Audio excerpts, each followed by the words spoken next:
ఓరుగల్లులోని ఐనవోలు 3 నెలల పాటు జరిగే జనజాతర సంక్రాంతి నుంచి మొదలై ఉగాది వరకు లక్షలాది మంది భక్తులు తరలివచ్చి మొక్కులు చెల్లించుకుంటారు.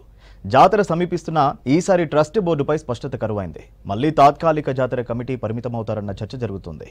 పాలకవర్గం పదవుల కోసం పోటీపడే నేతల పైరవీలు కొనసాగుతున్నాయి.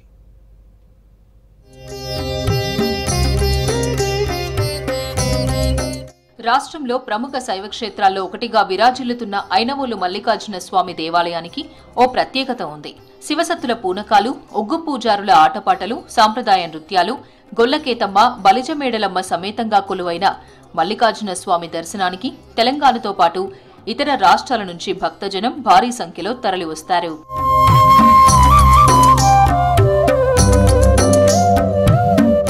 సంక్రాంతి నుంచి ఉగాది వరకు 3 నెలలు ఆలయానికి భక్తులు పోటెత్తారు. మల్లన్న బ్రహ్మోత్సవాలలో కోరమీసాల మల్లన్నకు బోనాలు, పట్నం ముగ్గులతో మొక్కులు చెల్లించుకుంటారు. కాకతీయుల పాలనలో ఈ దేవాలయం నిర్మించారు. అయ్యన్న దేవుడు అనే మంత్రి ఆలయాన్ని నిర్మించాడని, అందుకు గుర్తుగానే ఈ గ్రామానికి అయ్యన్నవోలుగా నామకరణం చేసినట్లు చరిత్రకారులు చెబుతున్నారు.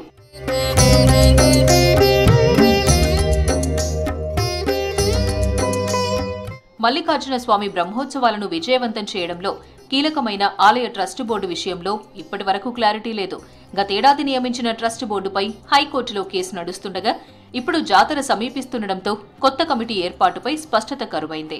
మరోవైపు కొందరు నేతలు ఐనవోలు మల్లన్న ఆలయ పాలకవర్గంలో పదవుల కోసం పోటీ పడుతున్నారు. చైర్మన్ గిరి కోసం కొందరు ఆరాట పడుతుంటే డైరెక్టర్ల పదవుల కోసం మరికొందరు ప్రయత్నాలు చేస్తున్నారు.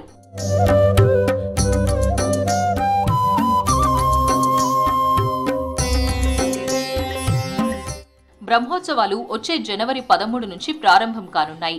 మకర సంక్రాంతి సమయంలోనే ఏటా 10 లక్షలకు పైగా భక్తులు వస్తుంటారు.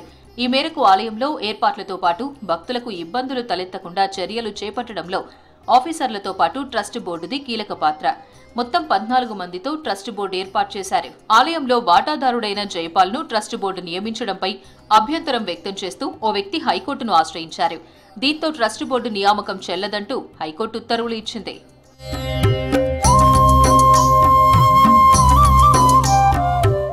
నిరుడు కమిటీ లేకుండానే బ్రహ్మోత్సవాలు జరిగాయి. ఇప్పటికీ ఆ వివాదం అలాగే కొనసాగుతోంది. ఈ ఏడాది ఆగస్టులో ఎండోమెంట్ ఆఫీసర్ల కొత్త ట్రస్ట్ బోర్డు ఏర్పాటుకు నోటిఫికేషన్ విడుదల చేశారు. ఔత్సాహికులు కొందరు దరఖాస్తు చేసుకోగా కోర్టు తీర్పు పెండింగ్ నేపథ్యంలో ఆ ప్రక్రియకు బ్రేకులు పడ్డాయి.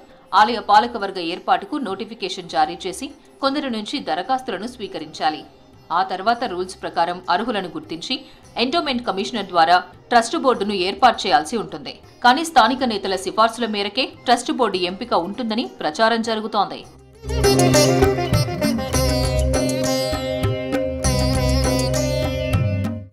ఐనవోలు ఆలయ ట్రస్ట్ బోర్డు విషయంలో పలు పార్టీల నేతల మధ్య పోటీ నెలకొన్నట్లు తెలుస్తోంది. దీంతో లీడర్లకు కూడా ట్రస్ట్ బోర్డు సభ్యుల ఎంపిక సవాల్గా మారినట్లు తెలుస్తోంది. వచ్చే నెల 13 నుంచి బ్రహ్మోత్సవాలు ప్రారంభం కానున్నాయి.